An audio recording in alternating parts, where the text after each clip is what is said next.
Ouais, ça fait déjà 3 mois et demi, hein, que je suis en rémission. Aujourd'hui, je mange de tout. Je ne me préoccupe plus vraiment de ce que je mange. Je suis très, très grand fan du restaurant. Même je fais pire qu'aller manger au restaurant. Hello à tous, c'est Christophe de la formation Rémission Durable et aujourd'hui je suis avec Rémi qui est l'un de nos élèves de la formation Rémission Durable et Rémi est avec nous parce que Rémi il a rejoint notre programme il y a déjà quelques temps de cela et puis il a des résultats vraiment incroyables, donc nous on trouve que c'est très inspirant. C'est la raison pour laquelle aussi avec Lara on a décidé de faire ces interviews, c'est parce que finalement qui d'autre est le mieux placé ou la mieux placée pour expliquer depuis l'intérieur ce qui se passe quand on est accompagné par nous, finalement. Donc, pour tous ceux qui regardent et tous ceux qui se demandent un peu ce qu'on fait dans notre travail, ben, rien de tel que les gens qui l'ont fait, qui peuvent en parler. Donc, on va revenir un petit peu en détail sur tout ça, mais pour commencer, je me suis dit que le plus simple, c'était que tu te présentes déjà très simplement. Donc, voilà, Rémi, dis-nous un peu qui tu es.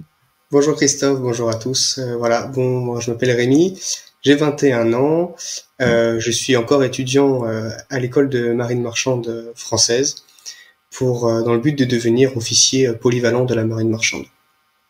Voilà. Donc là en ce moment je suis au Havre pour encore 2 ans et demi. Ce qui est plutôt un bon endroit pour faire du bateau. Oui. Enfin, mieux que Lyon, à mon avis. Alors, revenons juste avant le moment où tu nous as rejoint, toi, dans le programme Rémission Durable. Toi, t'en étais où avec ta rectocolite à ce moment-là? T'en étais où déjà dans les symptômes? Puis t'en étais où aussi au niveau moral, quoi? Comment t'étais physiquement et moralement? Alors moi j'ai une RCH depuis 2018, donc je l'ai eu à l'âge de mes 15 ans. J'ai pendant quelques années eu des périodes de poussée, des périodes où j'allais mieux, où je pouvais peut-être appeler ça de la rémission, je savais pas trop. En tout cas, donc en 2023, vers juin 2023, il y a une poussée de RCH qui est arrivée, mélangée avec aussi le Clostridium difficile. J'ai cette poussée-là, je la supportais, c'était compliqué. Et puis en novembre 2023, ça s'est vraiment très aggravé. J'étais étudiant à Marseille et je devais jongler entre mes cours, entre ma maladie, la douleur, les saignements, tous ces symptômes-là. Et j'en pouvais plus. C'était vraiment l'horreur. Donc j'étais suivi, je suis toujours suivi par une gastro-entérologue de Marseille. Qui m'a proposé de changer mon traitement. Donc depuis 2018, j'étais sous Pentasa. Je le prenais un petit peu aléatoirement en fonction de mon état de santé. Quand ça allait bien, je l'arrêtais parfois. Et puis dès que ça revenait, je le reprenais. J'étais pas très régulier. Et donc là, on a décidé de passer à l'étape supérieure. Elle m'a déjà mis tout de suite sous cortisone. Un haut dosage, un 60 mg, je pense que c'est une grosse dose. Et puis l'idée c'était de me mettre sous immunothérapie, donc directement sous anti-TNF infliximable. Voilà, donc moi j'en avais énormément envie.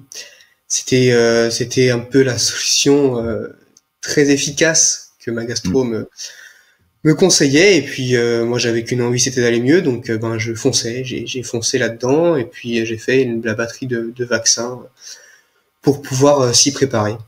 Donc ça a pris quand même 2 mois. 2 mois de vraiment, c'était vraiment très dur. Et puis pendant ces 2 mois-là, j'attendais que les vaccins agissent pour pouvoir débuter mon traitement anti-TNF. Donc là, ça nous amène au tout début de 2024, vers janvier. Et vers janvier, ma mère, avec qui je passe encore pas mal de temps, a trouvé Rémission Durable, donc a trouvé Christophe et Lara sur Internet, au début sur YouTube, avec leurs premières vidéos, les premiers témoignages. Et ensuite, elle m'a fortement conseillé de regarder d'abord les vidéos. Tout de suite, elle a commencé avec les petits conseils alimentaires qui avaient déjà la base de la base qu'il y avait dans ces vidéos, on les a tout de suite appliqués. Et j'ai regardé les témoignages de Vincent, de Pauline. C'était les 2 premiers que j'ai vus. Et puis en fait, je me suis lancé. Elle m'a dit, j'ai eu la grande chance que ma mère me dise fonce, voilà, si tu veux y aller, vas-y, y a pas de souci. Donc on a eu notre premier entretien avec Christophe et on est parti. T'en étais où, toi, au niveau des symptômes, vraiment, pour que les gens Au niveau des soient... symptômes, c'était la ramasse, hein. C'était la ramasse, j'avais du sang, j'allais 10 fois aux toilettes par jour, j'avais plein de sang. J'interromps ton visionnage, l'affaire de 20 secondes pour te dire que si tu aimes cette vidéo, si tu aimes l'interview de Rémi, eh ben, n'hésite pas à nous lâcher un like. Tu nous fais même un commentaire pour nous dire ce que tu en penses. Et si tu penses que cette vidéo pourrait intéresser d'autres personnes, eh bien, n'hésite pas à la partager, fais-la voyager. Ça encourage notre travail. Dans tous les cas, moi, je te dis merci. J'avais plein de mucus. En fait, j'avais même du mal à savoir quels étaient mes symptômes, hein. J'avais des douleurs au ventre impossibles. Ouais. Je dormais pas beaucoup la nuit.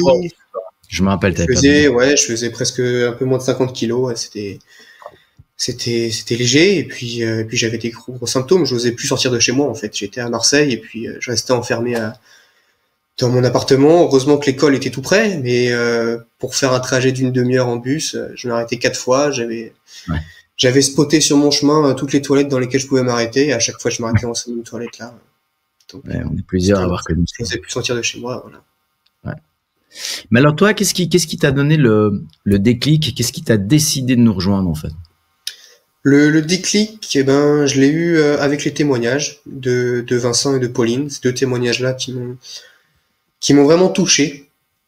Okay. Surtout celui de Vincent, que j'ai même contacté. Je l'ai appelé un petit peu après vous avoir rejoint, et puis je lui ai dit comment t'as fait toi pour ne pas prendre les traitements anti-TNF, les injections, parce que c'était un petit peu ce qu'il attendait pour lui et puis ce qui m'attendait pour moi. Donc j'avais vraiment une crainte là-dessus, parce que c'est quand même des gros effets secondaires, et ça m'a vraiment touché. Je me suis vraiment vu dans Vincent, et puis Vincent est en rémission aujourd'hui. Il était en rémission quand je l'ai au téléphone, donc je me suis dit c'est ce qui m'attend à moi, c'est ce que j'ai envie de devenir, quoi.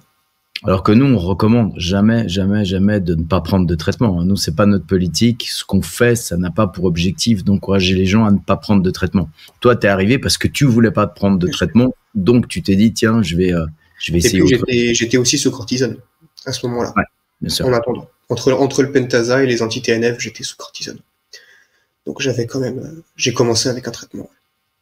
Et toi, une fois que tu es rentré dans le programme, qu'est-ce que tu as commencé à mettre en place? C'est quoi les premiers axes pratiques que tu as mis en place, en fait? Au tout début, hein, c'était l'alimentaire complètement. Ouais. Donc c'était mes trois premières semaines de petit Lara, c'était vraiment essayer de trouver les aliments qui me conviennent. Voilà. Parmi la base que Lara propose, pas dans la formation, en fonction de mes symptômes à moi. Ouais. Voilà, c'était vraiment les aliments. Donc j'ai fait des premiers tests. Ouais. Au tout début, c'était assez compliqué parce que j'étais tellement malade que je réagissais mal à tout. Donc vraiment, je mangeais,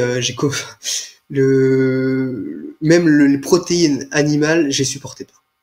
Ouais. Donc vraiment, la base de la base, c'était pour moi, j'ai mangé des pommes de terre et du riz pendant au moins 2 semaines, enfin peut-être un petit peu moins, mais c'était vraiment un régime très strict au tout début, et j'ai eu des résultats impressionnants parce que mon sang est parti en 10 jours.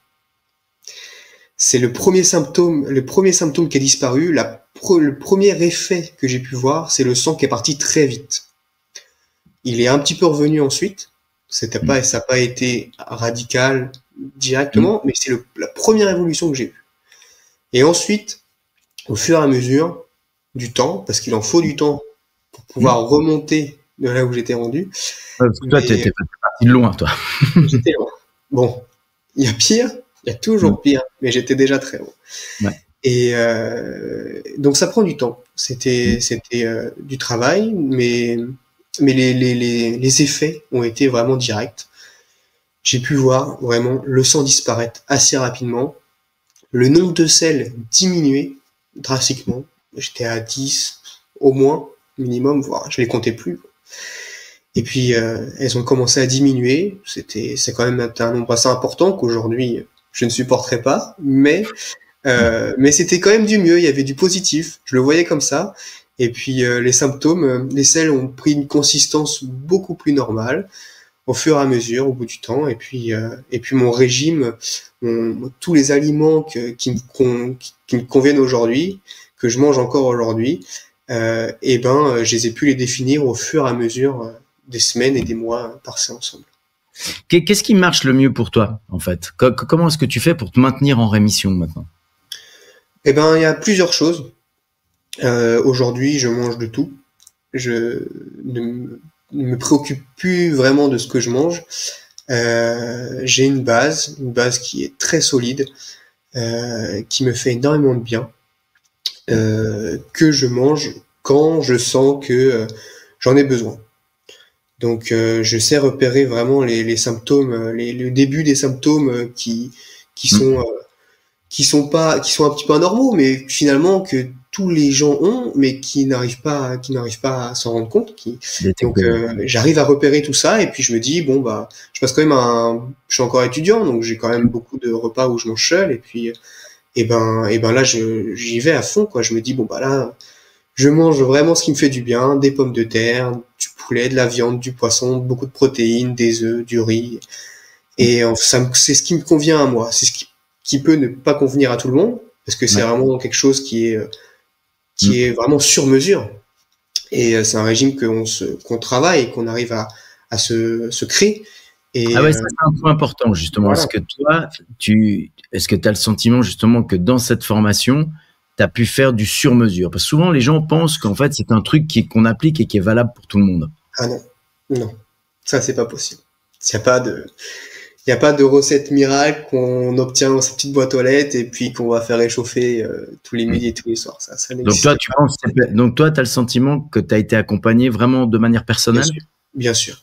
Alors, en groupe, et puis personnellement aussi au début, surtout au début, quand j'étais vraiment bas, dès que ça allait pas, il y avait Christophe, il y avait Lara, pour pouvoir vraiment ajuster toutes les petites erreurs que je faisais, et pour pouvoir me donner la matière, pour pouvoir me guider, pour pouvoir vraiment me dire qu'est-ce qu'il faut que je fasse. Parce que moi, je sais que ma façon de penser, ma façon de travailler, c'est avec beaucoup de règles, avec un cadre, avec une hiérarchie. Un cadre, c'est comme ça qu'on est formé dans la marine, c'est comme ça que j'aime travailler, et comme ça que... Donc moi, j'avais besoin de me dire ça marche, essaye ça, oublie. Et c'est comme ça qu'on a travaillé ensemble. C'est comme ça que Clara m'a dit bon bah ça oublie pour l'instant, essaye plutôt ça. Donc j'y allais, ça marchait. Des fois je devais ajuster, mais en tout cas j'ai été guidé. J'ai été vraiment guidé, et vous m'avez vraiment dit bon, il faut que tu fasses ça et tu vas voir, ça va marcher. Alors la grande question que les gens se posent, alors tu vas pouvoir y répondre, parce que souvent on se dit parce que moi les gens me disent t'as une vie normale. Est-ce que toi t'as le sentiment, déjà est-ce que tu vas manger au restaurant? Très souvent. Je suis très, très grand fan du restaurant. Même je fais pire qu'aller manger au restaurant.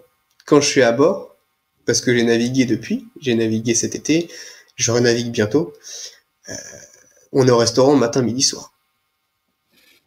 On n'est pas dans un restaurant étoilé ou si, ça, mais on n'est pas dans un restaurant étoilé, même on se fait pas servir non plus, on n'est pas dans un cadre où on va dans un endroit, mais il y a des chefs cuisiniers, il y a un menu qu'on ne choisit pas forcément, et tout le monde mange. Donc tu manges normalement. Donc je mange normalement. Et est-ce que tu as l'impression que tu as repris une vie normale? Bien sûr. Même je m'éclate. Je peux, le contraste, c'est le jour et la nuit. C'est maintenant, j'arrive à avoir une bonne vie sociale, je fais beaucoup de choses sur des coups de tête, je fais des trajets en voiture, je ne me préoccupe plus de où sont les toilettes, où est-ce que, sur mon chemin, où seront mes 4 toilettes pour pouvoir aller du point A au point B, où est-ce que je vais pouvoir m'arrêter. Non, maintenant, je fais des trajets de 6-7 heures de voiture. La semaine dernière, je suis parti en Irlande voir des amis un petit peu sur un coup de tête, et puis j'ai traversé l'Irlande, j'ai pris l'avion. Je me préoccupe plus de tous ces problèmes-là. Pour moi, c'est une vie que j'avais envie et que maintenant je suis très heureux d'avoir. Alors, dans le futur, j'ai envie de poser la question, qu'est-ce que tu as envie de faire? C'est quoi tes projets maintenant que tu es en rémission? Ouais, bah mon premier projet professionnel, c'est de devenir commandant de navire. Donc j'y serai un jour. Ça vient par l'école, mes futures navigations, Ouais. toute ma carrière qui est déjà en train de se construire. Mhm. Et bien sûr aussi pouvoir fonder une famille. Mhm. Ça se demande aussi un très beau travail, j'imagine. Et puis voyager dans le cadre de mon métier et puis aussi dans le cadre de mes loisirs parce que c'est vraiment quelque chose que j'aime de pouvoir bouger, de pouvoir visiter le monde. Ah ouais, quand t'es marin, ouais. Et puis bon, avec toutes les contraintes qu'on peut avoir, mais aussi tout le plaisir que ça apporte. Dans tout notre programme, c'est quoi la partie qui t'a le plus aidé, je dirais, celle qui a le plus changé de choses pour toi? Eh ben bon, déjà le premier côté alimentaire, ça c'est la base, c'est le côté santé. Il y a aussi le côté mental, le côté la vision qu'on peut apporter sur notre maladie, la vision, notre santé mentale, voilà, on peut appeler ça comme ça. Okay. Comment dans quel état d'esprit on va travailler? Est-ce que dans quel état d'esprit on va se dire bon bah finalement j'étais malade au début, j'étais vraiment pas bien, mais l'alimentaire ça marche, c'est factuel. Mais il faut aussi qu'on puisse sortir de cette mentalité, de nos croyances qu'on a sur la vie, bon bah j'ai une RCH, voilà, il y a plein de choses que je vais pouvoir pas faire dans ma vie parce que j'ai une RCH et je sais très bien que finalement bah je vais pas pouvoir voyager, je vais pas pouvoir aller au restaurant, je vais pas pouvoir sortir sans être complètement parano. Bah en fait non, ça il faut qu'on arrive à oublier, à changer notre état d'esprit, à changer notre manière de penser et pouvoir comprendre que tout ça c'est possible et que c'est un gros travail là-dessus à faire. C'est un gros travail avec nos objectifs et ça m'a énormément aidé. C'est que tout bêtement, j'ai fait une liste de tous les objectifs. Court terme, moyen terme, long terme. Ouais. Et là, le choc est énorme parce que je me suis rendu compte au fur et à mesure que je cochais tous mes objectifs, un par un. Et il y en avait beaucoup. Il y en avait un, être en rémission, et c'était un gros, donc ça c'est fait. Repartir en mer et naviguer, parce qu'en étant malade, je peux oublier. C'était impossible, hein. On doit passer par le médecin des gens de mer et puis lui, il m'a dans le collimateur, il nous a dans le collimateur, donc tous. Ouais, c'est important de comprendre qu'en plus, toi, ta rémission, tu as dû professionnellement faire valider par un médecin. Voilà. Donc, médecin des gens de mer, je peux rien lui cacher à lui. Donc, il faut que je sois en bonne santé pour pouvoir embarquer. Chose que j'ai fait, c'est coché.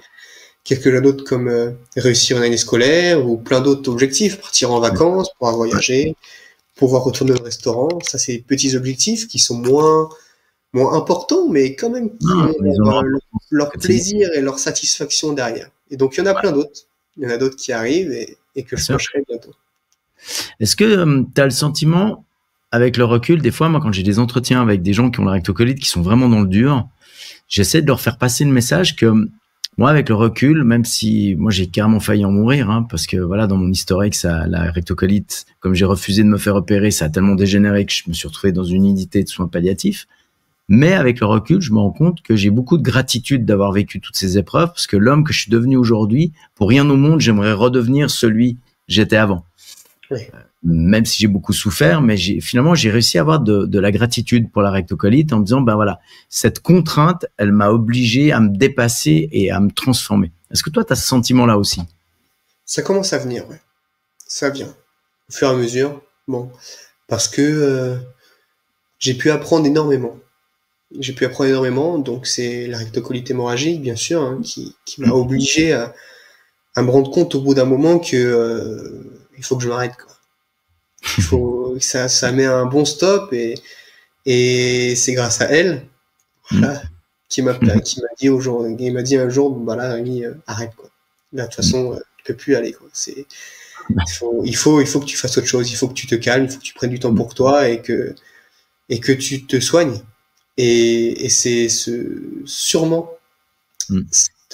cette RCH qui m'a permis ensuite de pouvoir grandir et de pouvoir évoluer vers ce que je suis aujourd'hui et ce que je serai demain, parce que j'ai encore beaucoup à apprendre. Donc, sûrement de cette maladie-là. Ça m'a permis de prendre beaucoup de recul et de relativiser sur tous les problèmes qu'on peut avoir dans la vie, parce que je pense que beaucoup le comprennent, qu'au bout d'un moment, quand on peut plus sortir de chez soi, bah, tout ce qui nous entoure, bah, finalement, c'est très futile. Ça devient très secondaire. Ouais. Et alors, à quelqu'un qui voudrait nous rejoindre, mais qui hésite, tu lui dirais quoi? Ouais, bon, c'est une très bonne question. Je pense que je dirais d'essayer, que dans tous les cas, il peut pas savoir autrement qu'en essayant, que par lui-même, que de toute façon, c'est vrai que c'est un coût, mais il faut plus le voir comme un investissement, qu'en fait, on va investir sur sa santé, on va venir investir dans son comportement, on va venir investir dans soi, qu'on va avoir plein d'outils que Christophe Ellara et même tous les autres Tilarans qui sont dans la formation vont nous donner. On va avoir devant nous une gamme d'outils et qu'en fait, on va apprendre à les utiliser, qu'on va apprendre à jouer avec et qu'on va bien s'amuser, qu'on va pouvoir en tirer énormément de profit et que finalement, c'est un investissement sur une vie, c'est rien. C'est vrai que moi, j'ai 21 ans, il me reste énormément d'années à vivre, heureusement. Et peu importe l'âge qu'on a, du plus jeune au plus âgé, c'est un investissement sur tout ce qui nous reste à vivre et tous les projets qu'on a au fond, qu'on a envie de réaliser et qu'on ne croit pas possible, et ben finalement ça va se faire, ça y a aucun problème et que c'est juste un investissement, que c'est énormément de travail, qu'il faut comprendre aussi que on n'arrive pas, on va pas nous mettre une petite gélule dans la bouche ou une injection dans le bras. C'est beaucoup de travail, c'est un long chemin qui est pas toujours simple. Parce que il y a des bas, il y a des hauts, que notre maladie elle peut nous emmener très très bas, que pendant l'évolution de Tilara, pendant tout le travail, et ben moi aussi, il y a des moments où je suis retombé, que mes symptômes ont empiré, et hop, et ben je me réveille et je me dis bon bah il y a des choses à changer, que c'est un travail, c'est une formation. Et que c'est un investissement surtout, quoi. C'est pas une dépense. Faut pas voir du tout comme ça. Il faut foncer et que c'est vraiment quelque chose d'aujourd'hui. Je me dis, bon, bah, heureusement que ma mère m'a un petit peu poussé, m'a présenté votre formation. Et heureusement qu'elle m'a dit, vas-y, fonce. Et ça, franchement, je suis très, très heureux de ce qu'elle a pu faire. Et ça, je leur serai reconnaissant toute ma vie, ça, c'est sûr. Bah ouais. Elle t'a donné 2 fois la vie, toi. Une première fois pour être au monde. C'est vrai, 2 fois. 2 fois. Donc aujourd'hui, tu es en rémission alors? Ben oui, ça fait ça fait déjà 3 mois et demi hein, que je suis en rémission, que je vais aux toilettes comme toutes les personnes du monde 1 fois par jour, 2 fois par jour, que j'ai une super belle selle, j'en suis très fier. Je vais au restaurant, je vais en festival, je vais en mer, je fais la fête. Je me pose plus toutes ces questions et puis j'arrive à m'écouter, à écouter mon ventre et que c'est plus lui qui décide, c'est nous deux ensemble. Merci Rémi, merci beaucoup d'avoir pris ton temps pour faire cette interview. Moi, je te dis à très bientôt. À très bientôt. Salut.